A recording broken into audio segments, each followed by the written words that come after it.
வந்தவர்களை வரவேற்க வேண்டாமா? உள்ளிருந்து கேட்பவர்களுக்கும் வெளியிலிருந்து கேட்பவர்களுக்கும் வந்திருக்கும் பெரியவர்களுக்கும் வணக்கம் வணக்கம் வணக்கம்.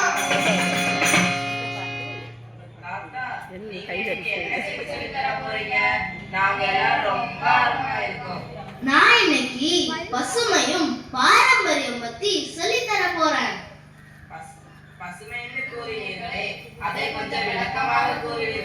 ஓஹோ, கூறுகிறேனே.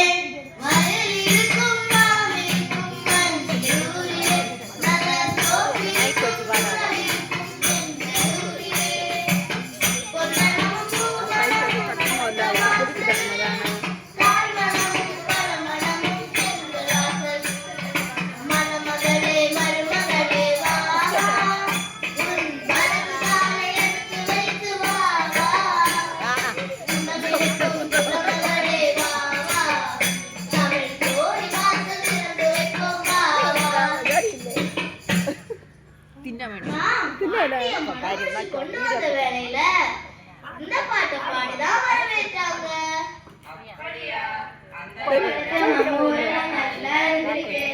அப்போதெல்லாம் என் மனைவி மாசமா இருந்தபோது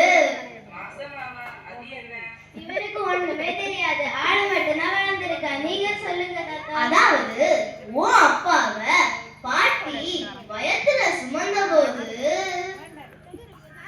மாமியாரு பதவி கிழங்கு தந்தாங்க தந்தாங்க, அத்தனாரு பதவி புள்ளி தந்தாங்க தந்தாங்க, கொத்தனாரு பதம் போல தந்தாங்க தந்தாங்க, மாமனாரு தேங்காய் பூ தந்தாங்க தந்தாங்க, எதிர் வீட்டு மல்லிகா பெட்டி பெட்டியா மல்லிகை பூ தந்தாங்க தந்தாங்க. இப்போ அதெல்லாம் கண்ண கூட காண முடியாது. நான் பாட்டிய மனம் முடிச்சு கொண்டு வரும்போது இந்த வன்னியூர் பசுமையாக இருந்தது. அப்படியா?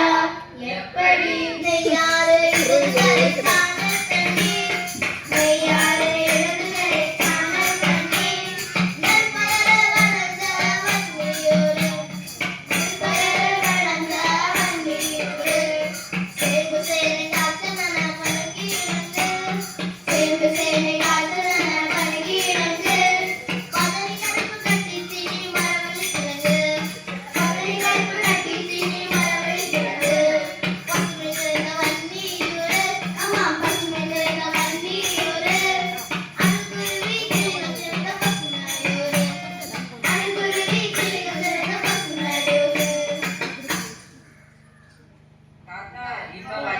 என்னதான் ஆச்சு?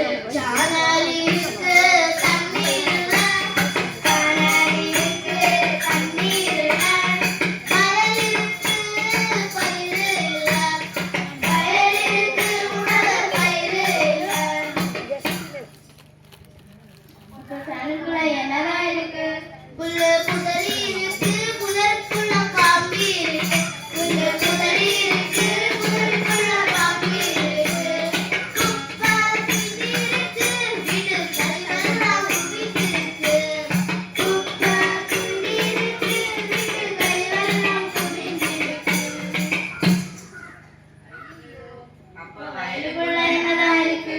ரப்பர் மரம் இருக்கு, ரப்பர் பாலும் இருக்கு, ரப்பர் கருவி இருக்கு, ரப்பர் பாலும் இருக்கு, வீடு இருக்கு, மடி வீடு இருக்கு, வீடு இருக்கு, மடி வீடு இருக்கு.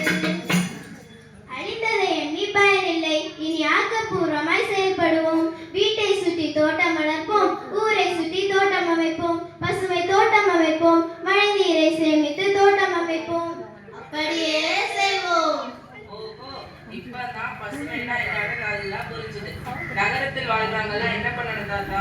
கிராமத்துல ஊரை பசுமையா வச்சிருக்கிற மாதிரி நகரத்துல வீட்டை பசுமையா வச்சிருக்கணும். மாடி தோட்டம் வைக்கணும், மழை நீரை சேமிக்கணும், மாடி தோட்டம் வைக்கணும், மழை நீரை சேமிக்கணும். குப்பைகளை தட்டபடியே தட்டபடியே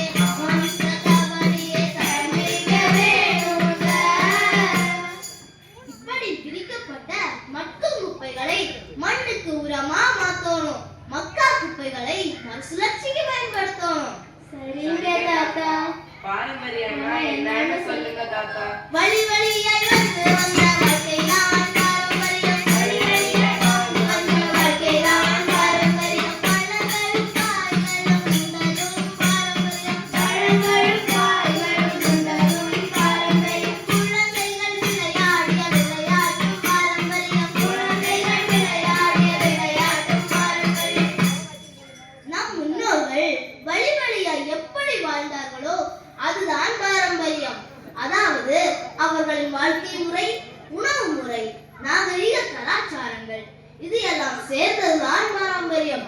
போன வாரம் சென்னையில் இருக்கிற கொள்ளுப்பேரனை பார்க்க நானும் பாட்டியுமா போயிருந்தோம். என்னத்த சொல்ல, போன கொடுத்து சாப்பாடு ஊட்டுறாங்க.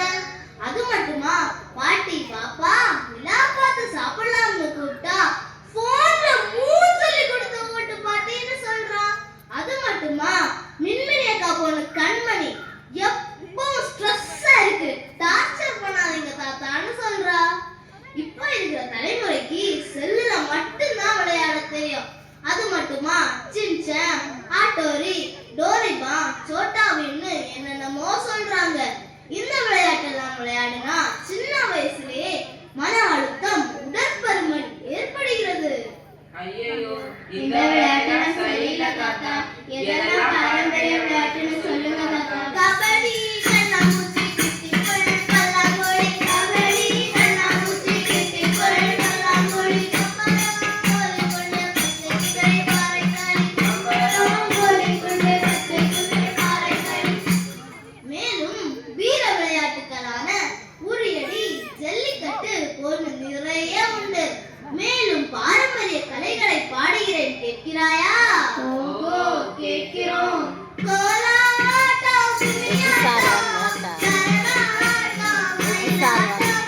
கோலாட்டம், கும்மியாட்டம், கரகாட்டம், மயிலாட்டம். வில்லு பாட்டு, பாரதம், திருக்கூத்து, பொம்மலாட்டம். வில்லு பாட்டு, பாரதம், திருக்கூத்து, பொம்மலாட்டம்.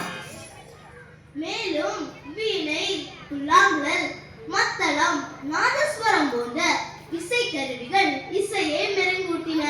தற்போது பீஸா, பர்கர், பெப்சி, சமணம் போன்ற உணவுகள் நம் உடல் நலத்தை கெடுக்கின்றன. கூட்டு வாழ்க்கை சிதறதினால்